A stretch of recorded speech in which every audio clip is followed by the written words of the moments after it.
Deutéronome, chapitre 5. Moïse appela donc tout Israël et leur dit : Écoute Israël, les statuts et les ordonnances que je prononce aujourd'hui à vos oreilles. Apprenez-les, prenez garde de les pratiquer.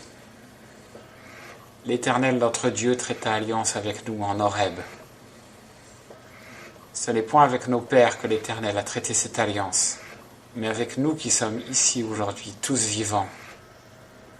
L'Éternel vous parla face à face sur la montagne, du milieu du feu.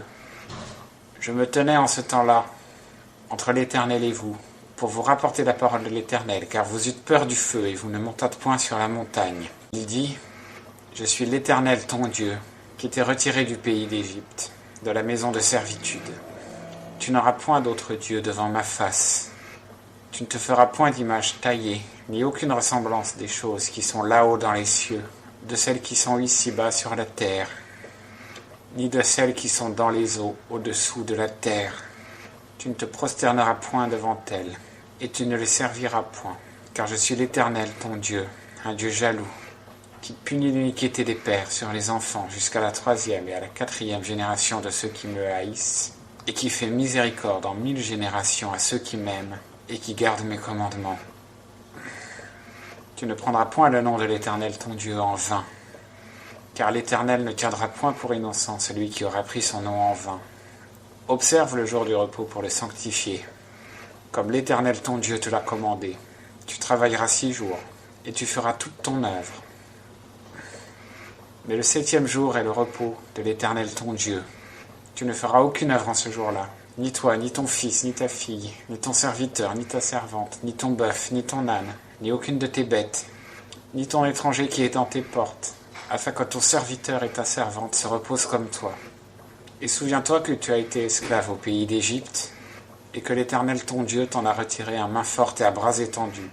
C'est pourquoi l'Éternel ton Dieu t'a commandé d'observer le jour du repos. Honore ton père et ta mère, comme l'Éternel ton Dieu te l'a commandé, afin que tes jours se prolongent, et que tu sois heureux sur la terre que l'Éternel ton Dieu te donne. Tu ne tueras point, tu ne commettras point adultère, tu ne déroberas point, tu ne diras point de faux témoignages contre ton prochain, tu ne convoiteras point la femme de ton prochain, et tu ne désireras point la maison de ton prochain, ni son champ, ni son serviteur, ni sa servante, ni son bœuf, ni son âne, ni aucune chose qui soit à ton prochain. L'Éternel prononça ces paroles à toute votre assemblée sur la montagne, du milieu du feu, de la nuée et de l'obscurité, d'une voix forte, et il n'y ajouta rien. Puis il les écrivit sur 2 tables de pierre qu'il me donna. Or, dès que vous eûtes entendu la voix du milieu de l'obscurité, la montagne étant tout en feu, vous vous approchâtes de moi, tous vos chefs de tribu et vos anciens, et vous dites : Voici, l'Éternel notre Dieu nous a montré sa gloire et sa grandeur, et nous avons entendu sa voix du milieu du feu. Aujourd'hui, nous avons vu que Dieu peut parler avec l'homme, et l'homme demeurer en vie. Mais maintenant, pourquoi mourrions-nous ? Car ce grand feu nous consumera. Si nous entendons encore la voix de l'Éternel notre Dieu, nous mourrons.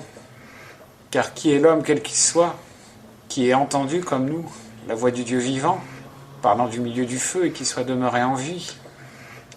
Approche-toi et écoute tout ce que dira l'Éternel notre Dieu. Puis tu nous rapporteras tout ce que l'Éternel notre Dieu t'aura dit, et nous l'entendrons et nous le ferons. Et l'Éternel entendit vos paroles pendant que vous me parliez. Et l'Éternel me dit : J'ai entendu les discours que ce peuple t'a tenus. Ils ont bien dit tout ce qu'ils ont dit. Oh, s'ils avaient toujours ce même cœur pour me craindre et pour garder tous mes commandements, afin qu'ils fussent heureux, eux et leurs enfants à jamais. Va, dis-leur, retournez dans vos tentes, mais toi demeure ici avec moi, et je te dirai tous les commandements, les statuts et les ordonnances que tu leur enseigneras, afin qu'ils les pratiquent dans le pays que je leur donne pour le posséder. Vous prendrez donc garde de faire comme l'Éternel votre Dieu a commandé. Vous ne vous détournerez ni à droite ni à gauche. Vous marcherez dans toute la voie que l'Éternel votre Dieu vous a prescrite, afin que vous viviez et que vous soyez heureux. et que vous prolongiez vos jours dans le pays que vous posséderez.